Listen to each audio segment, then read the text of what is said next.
कशा परिस्थितीतून ते मोठे झाले आणि शेवटी आपल्या देशाला त्यांनी राज्यघटना दिली. म्हणजे मनुष्याने जर का संकल्प केला, त्याने जर का मनामध्ये एखादा विचार जर आणला तर तो सगळं करू शकतो. आणि हे दाखवाय जाणीव करून देत असायचे. आणि म्हणून आपल्याला माहितीये की जेव्हा बाबासाहेबांचं महापरिनिर्वाण झालं त्याच्यानंतर अवघ्या 13 दिवसामध्ये गाडगेबाबांनी सुद्धा देहत्याग केला. म्हणजे त्यांचं सुद्धा निधन. म्हणजे एखाद्या व्यक्तीचा प्रभाव, एखाद्या व्यक्तीचं विचार जे आहे ते किती प्रभावी असू शकतात याची आपल्याला कल्पना त्यातून येते. महात्मा गांधीशी पण त्यांचा संबंध आलेला होता. एकदा महात्मा गांधींनी त्यांना जेवण करायला बोलावलं सेवाग्रामला असताना. गाडगेबाबांनी त्याला नकार दिला.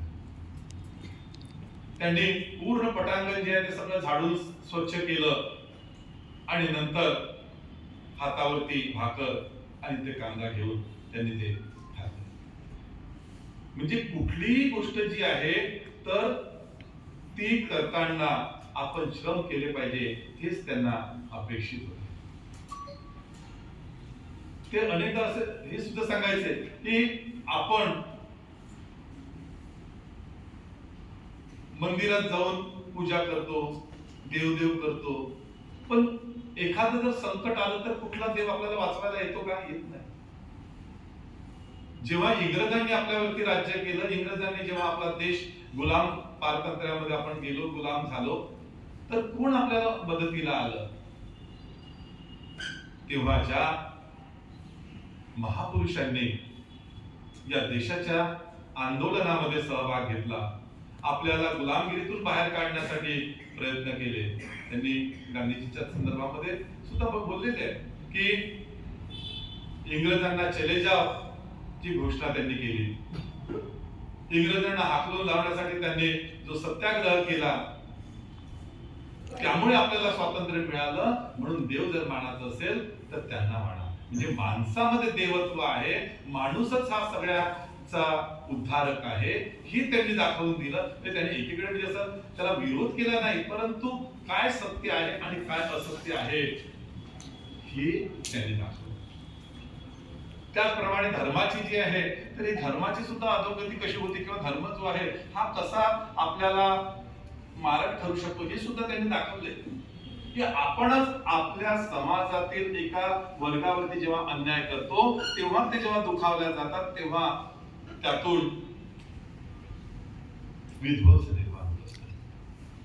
त्यांनी म्हटले की आज आपण पाहतो की लाखो लोकांनी ख्रिस्ती धर्माचा स्वीकार केला किंवा मुस्लिम त्या काळामध्ये मुस्लिम धर्माचा स्वीकार केला. हे कशामुळे घडलंय? की जेव्हा आपण आपल्या माणसाशी दुजाभाव करतो, त्यांना जेव्हा आपण वेगळं मानायला लागतो तेव्हा कुठेतरी ते आपल्यापासून तुटत जातात आणि मग ते वेगळे होत असतात.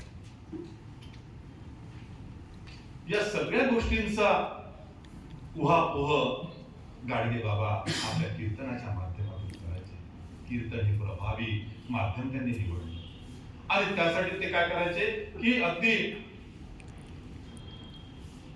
ते कीर्तन करताना आधी दिवसभर त्या गावाची साफसफाई करायचे आणि सायंकाळच्या वेळी उभे राहून ते कीर्तन करायचे आणि त्यांच्या कीर्तनामध्ये संवादात्मक काम होतं.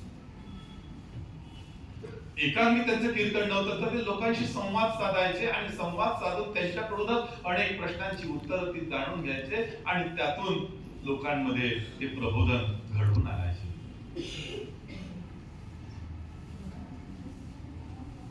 गाडगेबाबांचं हे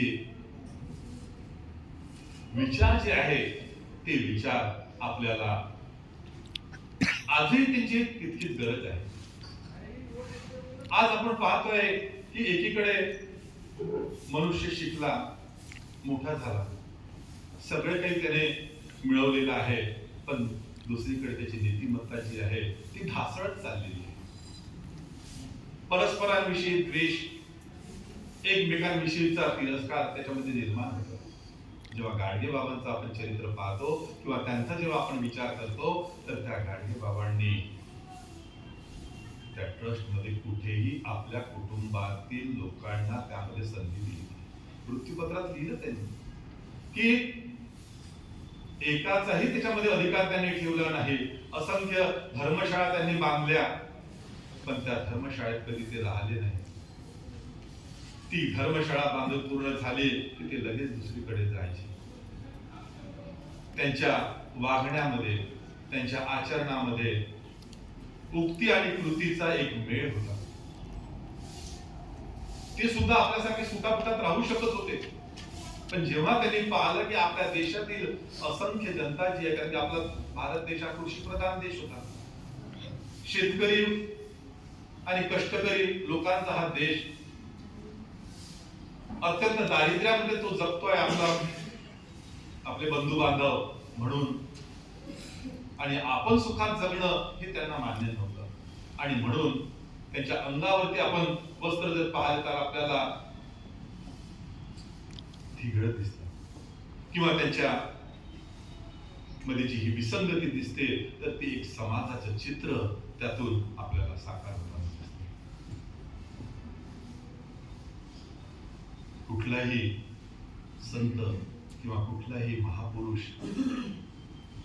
कुठलंही आचरण तो काही एक फॅशन म्हणून जेव्हा करत नाही, तर तो समाजाचं चित्र जे असते ते त्यातून उभं करत असतो. आणि गाडगे बाबांनी आयुष्यभर तेच केलं. हातामध्ये खराटा, डोक्यावर खापर, आणि जिथे जायचं तिथे स्वच्छता करायची. आज आपण गाडगे बाबा स्वच्छता अभियान राबवतो, युनिसेफच्या माध्यमातून निरनिराळे उपक्रम आपण राबवतो.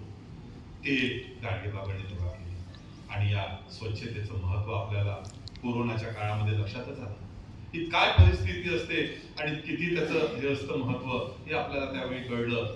तर त्याला त्यांनी महत्व दिलेलं होतं. गाडगे बाबांचे हे विचार, कारण की अर्थपूर्ण आहे की आता लगेच दुसरं सत्र सुरू होणार आहे. बोलायला बरंच काही हे आहे, आलेले आहे, आणि त्यामुळे मी जास्त वेळ न घेता फक्त जुजबी गाडगे बाबांच्या सदरामध्ये सांगितले. त्यांचे कीर्तन, अखेरचं कीर्तन जर आपण ऐकलं किंवा ते जर वाचलं, तर गाडगे बाबा काय होते, त्यांची विचारसरणी कशी होती, विज्ञानवादी दृष्टिकोन रुजवण्यामध्ये त्यांचं काय योगदान होतं, आणि समाजाच्या तळागाळातील लोकांविषयी त्यांच्या मनात असणारी अथांग करुणा कशी अफाट होती, याची आपल्याला साक्ष पडते. या ठिकाणी मला बोलण्यासाठी आयोजकांनी आमंत्रित केलं आणि त्यांनी जी संधी दिली त्याबद्दल मी आयोजकांचे मनपूर्वक आभार मानतो आणि आपल्याला जास्त धन्यवाद.